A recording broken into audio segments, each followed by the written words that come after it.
This is Black Views, bringing you the Black News. Thomas Fee has served, and everybody's struggling to explain and understand his alleged actions at the Capitol. A woman who answered our knock at this Freeport home denied knowing Thomas Fee. But when we showed Fee's photo to a neighbor, she confirmed that Fee has lived here for about a year. He's a very good guy. He's always helping all of the neighbors. Penny Spencer voiced surprise that her neighbor was involved in the riot at the Capitol. But prosecutors say Fee texted this selfie from inside the Capitol Rotunda to his girlfriend's sibling. He also sent a video with a text message in which Fee acknowledges he was, quote, at the tip of the spear during the Capitol assaults. Oh, no. I just don't, it's unbelievable. Fee is a retired member of the FDNY. A spokesman confirms that Fee left the department last October after 22 years on the job, having worked last in the Special Operations Command. A Freeport Fire Department official also confirms that Fee is an active member of that village's volunteer department. Which makes it even more despicable, to be honest with you. I thought it was gross what happened, what I witnessed, and it's terrible. This guy expressed his disgust outside a Freeport store, saying Fee should have known better. In a statement, the FDNY's commissioner said in part, department members, whether active or retired, must not engage in conduct that tends to bring the department into disrepute. I think his pension should be pulled as well. It's insurrection. Again, Thomas Fee is not yet in federal custody. He's expected to surrender tomorrow. If and when he does, he'll face a variety of federal charges. We're live in Freeport. Greg Sergel, News 4 New York. All right, Greg, thanks. We want to get to some new video just into our newsroom. It shows a Staten Island neighborhood being blocked off there as the FBI arrested an accused Capitol rioter. Now, the FBI was tipped off after Nicholas Moncada posted photos from inside the Capitol on his own social media. Now, after his arrest, the FBI released a statement. It says in part, for those still thinking of employing violence to interfere with our nation's laws and institutions, our message is simple. Don't do it. News 4's Erica Byfield continuing our team coverage live in Bay Terrace, Staten Island. Erica. Hi there, Natalie. Well, his neighbors are telling us that they're finding this hard to believe. They knew that he was in Washington, D.C. on the 6th, but they say they thought he was there just to peacefully protest. It was FBI, and it looks like NYPD is here. I don't know what's going on. All of that manpower is for 20-year-old Nicholas Moncada, the Staten Island college student who the feds say helped storm the U.S. Capitol. Investigators told News 4 that his social media posts, like the selfie he took outside of Nancy Pelosi's office, did him in. Completely harmless, innocent, good kid. He's a good kid. He just was in the wrong place at the wrong time. His family chose not to talk on camera, but his neighbors told us that he's an only child who attends the Fashion Institute of Technology. They called the passionate President Trump supporter well-liked. He never had a problem in his life, and he's not a rebel rouser or a terrorist or any. He has no such intentions. He's an excellent kid with an excellent character. The feds pushed back on that, pointing to images like this Instagram video. Prosecutors say that Moncada shot inside the Capitol and even boasted about it. When asked what was going on, he responded, storming the Capitol building. Whatever happened, Moncada's neighbors think that the FBI went too far, arresting him this way. To me, my estimation is it was a publicity stunt to show the world that this is what we're doing. And come on, this is an innocent kid. It was overkill.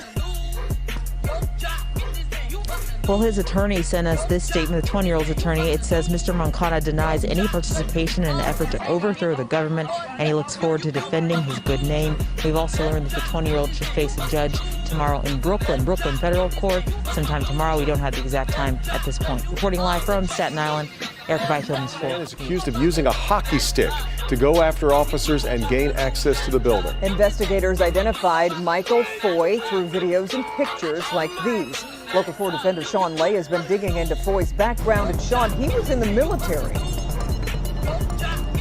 Good evening, Kimberly. Here's what the defenders are learning tonight. Yes, Michael Foy in those pictures is wearing a U.S. Marine veteran's cap. The FBI says his father, who lives out in Westland, identified his son as a Marine on his Facebook posts. And the family is very pro-law enforcement, we're learning. However, Foy is now charged with a vicious attack on a police officer right outside the Capitol. It's on video. Take a look.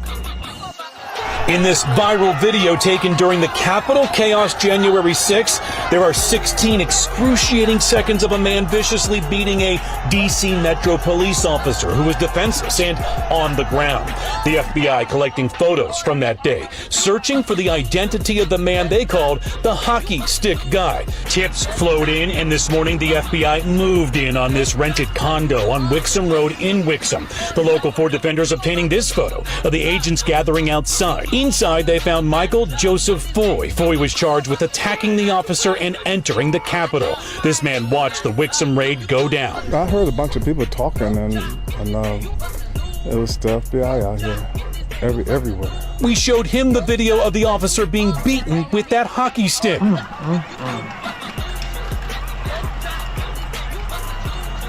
That's out of control. That's definitely out of control. Wow. The local 4 defenders have this video of Foy protesting the vote count in November at the TCF Center in downtown Detroit. The defenders found Foy on a right-wing conspiracy site. Foy's father lives here in Westland. A Back the Blue sign is right out front, but now Foy is charged with attacking a police officer.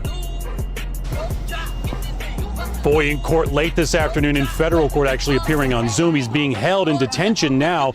Won't be going anywhere until a detention hearing on Monday will determine if he gets out or not. At that hearing, we're told that the officer attacked had his body camera on. The video will be played in court on Monday. Guys, at 6 o'clock, Foy's own father made some Facebook posts that actually helped the FBI identify his son. And also keep in mind, if he took that hockey stick from here across state lines intending to commit crimes, he could be facing more charges as this investigation is really just starting to get going. We're live tonight. Sean Lay, Local 4 Defenders, back to you. What does the FBI say he did? Well, we're told it was this morning when they arrested him at the Waffle House you see behind me. In the criminal complaint from the FBI, it says Bradley Weeks entered violently and committed disorderly conduct on Capitol grounds. It was ultimately multiple tips and a video he posted himself on Facebook that led to his arrest. We have got through. We're taking back the Capitol. We are taking back our country. Well, he didn't get far. The FBI arrested Bradley Weeks of Baker County Thursday morning. Sources tell News4Jax it's what brought dozens of police seen on video from inside this McClinney Waffle House. We've reached the steps. We've had to climb scaffolding. We've had to climb ladders. We've had to break things to get through, but we've gotten through. And the feds got him because he posted this video to Facebook showing himself in the middle of the insurrection at the U.S. Capitol 2 weeks ago. These documents from the FBI say they got tips from several people about the video, and a U.S. Capitol Police special agent even confirmed Weeks was inside the Capitol building from the screenshots on his account. The FBI also says another informant who has known Weeks for years confirmed this is him on the photo. We went to Weeks' home address. Does he live here? And ran into one of his relatives who didn't want to talk to us. This relative was also seen with him at the time of the arrest at the Waffle House. This is our 1776. This is where it's going to happen. This is where tyranny will fall. This is where America will rise. Look at this, America. Look at this. A statement from the FBI on this arrest reads, quote, "The arrest of Bradley Weeks is yet another example of the FBI's commitment to hold accountable those who seek to incite violence or wreak havoc on our established institutions." He had his first appearance in Duval federal court. He faces 2 misdemeanor charges, and the maximum sentence, if convicted on both, is 18 months in jail and more than $100,000 in fines. He could also be forced to pay restitution for damage to the Capitol. We looked into his priors, and he was arrested in 2010 for vandalism, but those charges were dropped. At the time of this incident, he was employed as an IT employee for the Baker County Sheriff's Office, but he later left that position. The FBI says they partnered with the Florida Highway Patrol, the Baker County Sheriff's Office, and the Jacksonville Sheriff's Office in this investigation. We're live in McLean tonight. Marilyn Parker, Channel 4, the local station. This is Black Views, bringing you the Black News.